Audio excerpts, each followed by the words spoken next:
สร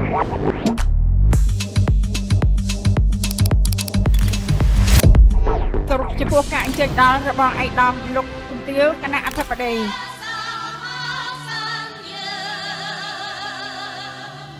Today marks a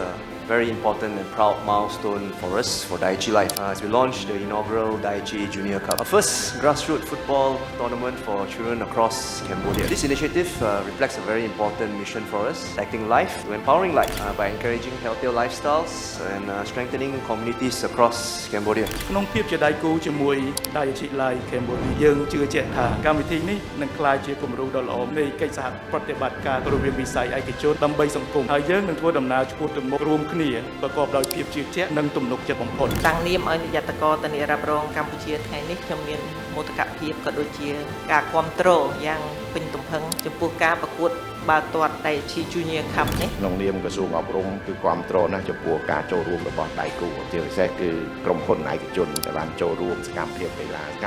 ឡាបើគ្មានការចូលរួមពីដៃគូឯកជនទេមិនអាចរៀបចំបានល្អទេមិនអាចទទួលពរឲ្យព្រឹត្តិការណ៍ប្រកួតកីឡាបាល់ទាត់ពានរង្វាន់កុមារនេះទទួលបានជោគជ័យបាទសូមអរគុណ